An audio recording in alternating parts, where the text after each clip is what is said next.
வணக்கம் முருகன். தமிழ்நாட்டினுடைய உச்ச நட்சத்திரம் நடிகர் விஜய் அவர்கள் அரசியலுக்கு வந்திருக்காரு. அது தமிழ்நாட்டினுடைய சாபக்கேடு என்று எடுத்துக்கொள்ள வேண்டும். எப்படி அப்படிங்கிறத சுருக்கமாக பார்க்கலாம். வீடியோவுக்கு சப்ஸ்கிரைப் பண்ணி சேனலுடைய வளர்ச்சிக்கு உதவுங்க. கூடவே பெல் பட்டன் ஆன் பண்ணி வைங்க. அப்போ தான் சேனலில் போகிற வீடியோ உங்களுக்கு நோட்டிஃபிகேஷன் கிடைக்கும். சரி, வீடியோக்குள்ளார போகலாம். உலகிலேயே முதல்ல தோன்றிய மொழி தமிழ் மொழி, மூத்த மொழி தமிழ் மொழி. அப்படி இருக்கும் பொழுது மூத்த மனிதர்களாகவும் முதலில் தோன்ற மனிதர்களாகவும் தமிழர்கள் தான் இருந்திருப்பாங்க. அப்படி முதலில் தோன்றியதாலே புத்திசாலியாக இருப்பாங்க அப்படின்னு நீங்கள் நினைச்சிட வேண்டாம். முட்டாளாக கூட இருக்கலாம். அதற்கு உதாரணம் தான் தமிழன். இந்தியாவில் தொடர்ந்து ஒரு முன்னேறி மாநிலமாக இருக்கின்ற தமிழ்நாட்டில் தொடர்ந்து 8 நடிகர்கள் அரசியலுக்கு வந்து தமிழ்நாட்டையும் தமிழ்நாட்டு மக்களையும் உருப்படி இல்லாமல் பண்ணியிருக்கிறாங்க. அந்த வரிசையில் தற்பொழுது தமிழக வெற்றி கழகம் என்ற ஒரு கட்சியை தொடங்கி மூத்த நட்சத்திரமாக சினிமா நட்சத்திரமாக இருக்க விஜய் அவர்கள் ஒரு படத்துக்கு 250 கோடி ரூபாய் வாங்குற விஜய் அவர்கள் தன்னுடைய நடிப்பை வருமானத்தை விட்டுட்டு தமிழக அரசியலுக்கு வந்திருக்கிறாரு. மக்களுக்கு சேவை செய்ய போறான்னு சொல்லியிருக்காரு. அது ஏற்றுக்கொள்ளும்படியாக இல்லை. கடந்த காலம் முதல் கொண்டு இன்னைய வரை 8 நடிகர்கள் அரசியலுக்கு வந்திருக்காங்க. உதாரணத்திற்கு எம்ஜிஆர், ஜெயலலிதா, கருணாநிதி, அண்ணா, மு.க. ஸ்டாலின், உதயநிதி ஸ்டாலின். அந்த குடும்ப வரிசையில் இன்பநிதி அவர்கள் அரசியலுக்கு வரப்போகிறார். நல்ல நடிகரையும் நல்ல கதையும் தேடிட்டு இருக்காங்க. அது கிடைச்ச உடனே ஒரு 5-6 படம் நடிச்சுட்டு அடுத்த துணை முதலமைச்சராக இன்பநிதி ஸ்டாலின் வரப்போகிறார். தற்பொழுதைய முதலமைச்சர் ஓய்வு பெறப்போகிறார். தற்பொழுதைய துணை முதலமைச்சர் முதல்வராக ஆகப் போகிறார். அடுத்ததாக அதே சினிமா நட்சத்திரமாக சீமான், கமலஹாசன். அந்த வரிசையில் தமிழக வெற்றி கழகம் என்ற ஒரு கட்சி ஆரம்பித்து நடிகர் விஜய் அவர்கள் தற்பொழுது தமிழ்நாட்டினுடைய அரசியல்வாதியாக முதல்வராக வரப்போகிறேன்னு சொல்லி நம்மளுடைய வயிற்றுலெல்லாம் புளியை கரைச்சிட்டு இருக்கிறாரு. அதனுடைய வெளிப்பாடு தான் மதுரை மாநாடு. தமிழனுக்கு உச்சக்கட்ட சினிமா வெறி பிடிச்சிச்சு. அந்த பைத்தியம் தலைக்கேறிடுச்சு. அதனுடைய வெளிப்பாடு தான் மதுரை மாநாட்டுக்கு ஒரு 5 லட்சத்துக்கும் மேற்பட்ட ரசிகர்களும் தொண்டர்களும் போயிருக்கிறாங்க. அந்த தொண்டர்கள் எல்லாமே நாளே புலிசாதம் கட்டிக்கிட்டு மஞ்சள் பையை எடுத்துக்கிட்டு மாநாட்டுக்கு போயிட்டாங்க. ஆண்களுக்கு பெண்கள் எந்த விதமும் சளைச்சவங்க கிடையாது, சமமானவர்கள் அப்படிங்கிற நிரூபிக்கும் வகையில் பெண்கள் தங்களுடைய கை குழந்தையெல்லாம் எடுத்துக்கிட்டு விஜயனுடைய மாநாட்டுக்கு போயிருக்காங்க. அந்த மாநாட்டு மேடையில் பகல் டைமில் 102 டிகிரி வெயில் அடிக்க போகுது. தங்குவதற்கு எந்த வேணால் இடமும் கிடையாது, மேல்கூரை கிடையாது, சாப்பாடு கிடையாது, கழிப்பறை இருக்கு. எல்லாத்துக்கும் அவ்வளோ பெரிய கூட்டத்திற்கு கழிப்பறை தர முடியுமா? அது மிகப்பெரிய கேள்விக்குறி. இப்படிப்பட்ட சூழ்நிலையில் தான் அந்த மாநாடு நடந்திருக்கிறது. அந்த மாநாட்டை பற்றி அங்கே இருக்கிற மக்களை பற்றியும் தலைவர்களுக்கு கவலை கிடையாது. ஏன்னு கேட்டிங்கன்னா முதல் நாள் இரவே தொண்டை வந்துட்டான். தலைவர் அடுத்த நாள் காலையில் தான் ஃப்ளைட்லேயே வந்து இறங்குறாரு. அந்த மாநாட்டில் 5 லட்சத்துக்கும் மேற்பட்ட முட்டாள்கள் கலந்து கொண்டிருக்கிறார்கள் என்றுதான் எடுத்துக்கொள்ள வேண்டும். இப்படி 8 நடிகர்கள் அரசியலில் வந்து தமிழ்நாட்டை உருப்படியெல்லாம் பண்ணியிருக்காங்க. ஆனால் இந்த 8 நடிகர்களும் செய்ய முடியாததை ஒரே ஒரு சாதாரண மனிதனான காமராஜ் அவர்கள் செய்து முடித்திருக்கின்றார். அவர் படிக்கல, கல்விக்கு முக்கியத்துவம் கொடுத்து இந்தியாவிலேயே கல்வியில் முன்னேறிய முதல் மாநிலமாக தமிழ்நாட்டை மாட்டியிருக்கிறாரு.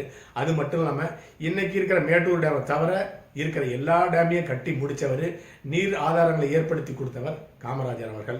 ஆனால் இந்த 8 நடிகர்களுமே அரசியல் வந்து எந்த விதமான நன்மையும் செய்யவில்லை, மிகப்பெரிய அளவு நன்மை செய்யவில்லை, எம்ஜிஆர், ஜெயலலிதா உள்பட. அப்படி இருக்கும் பொழுதுதான் இந்த மாநாட்டை வெற்றிகரமாக நடத்தி முடித்திருக்கிறார்.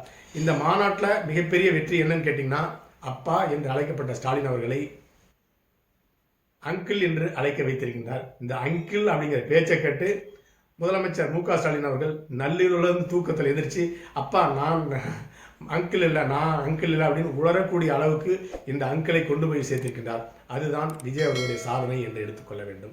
இந்த மாநாட்டில் தன்னுடைய எதிரிகளாக தமிழ்நாட்டில் திராவிட முன்னேற்ற கழகத்தையும் தேசிய அளவிலையும் பாரதிய ஜனதா கட்சியும் நடிகர் விஜய் அவர்கள் அறிவித்திருக்கின்றார். இதன் மூலமாக காங்கிரசுக்கும் தேமுதிகவுக்கும் தன்னுடைய கூட்டணியில் இடம் இருக்குன்னு சொல்லிட்டு மறைமுகமாக அழைப்பை விடுத்திருக்கின்றார். காங்கிரஸ் கட்சியும் மறைமுகமாக பேச்சு நடத்துவதாக தெரிகிறது. துணை முதலமைச்சர் பதவியும் ஒரு 70 எம்எல்ஏ சீட்டும் கொடுக்கிறதா பேசப்படுகிறதாக தெரிகிறது. அடுத்ததாக அண்ணா திராவிட முன்னேற்ற கழகம் மற்றும் பாரதிய ஜனதா கட்சியின் கூட்டணி 2026 சட்டமன்ற தேர்தலில் கூட்டணி வைத்து சந்திக்கப் போகிறது. அந்த கூட்டணிக்கு அந்த கட்சியினுடைய 2ஆம் கட்ட தலைவர்களுக்கும் தொண்டனுக்கும் விருப்பம் இல்லை. அப்படி அந்த கூட்டணியில் விருப்பமில்லாத தலைவர்களும் தொண்டர்களும் தன்னுடைய கட்சியில் சேரும்னு சொல்லிட்டு மறைமுகமாக விஜய் அவர்கள் அழைப்பு எடுத்திருக்கின்றார். அடுத்ததாக 2026 சட்டமன்ற தேர்தலுக்கு நேரடியான போட்டி திராவிட முன்னேற்ற கழகத்திற்கும் தமிழக வெற்றி கழகத்திற்கும் என்று அறிவித்து விட்டார். இன்னும் 1.5 வருஷம் தான் இருக்குது. அந்த 1.5 வருஷத்தில் கட்சி தொடங்கி முதலமைச்சர் ஆயிடலாம்னு சொல்லிட்டு விஜய் அவர்கள் முடிவு பண்ணிட்டாரு.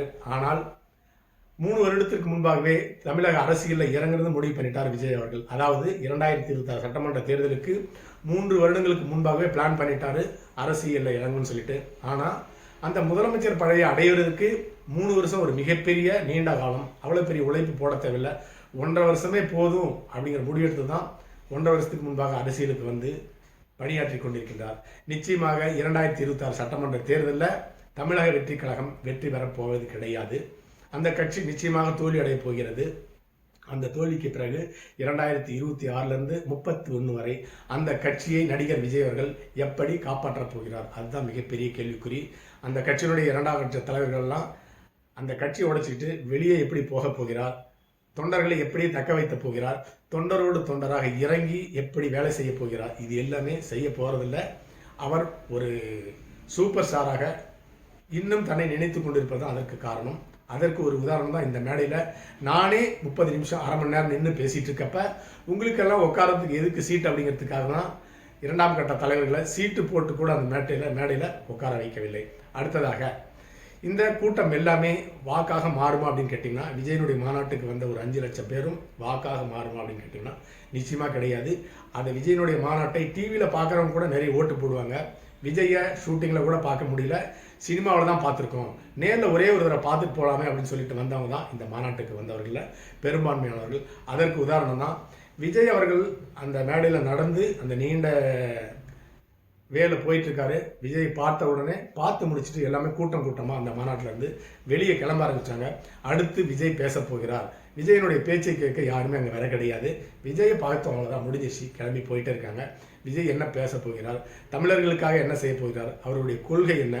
இதை எல்லாமே யாருமே கேட்கவில்லை. அந்த கட்சியினுடைய தீவிர தொண்டை மட்டும்தான் 30 நிமிஷம் நின்று கேட்டுட்டு இருந்தான். இவ்வளோ பெரிய மாநாட்டை நடத்திய விஜய் அவர்கள் 1 மணி நேரம் 1.5 மணி நேரம் நின்று பேசியிருக்கிறோம்.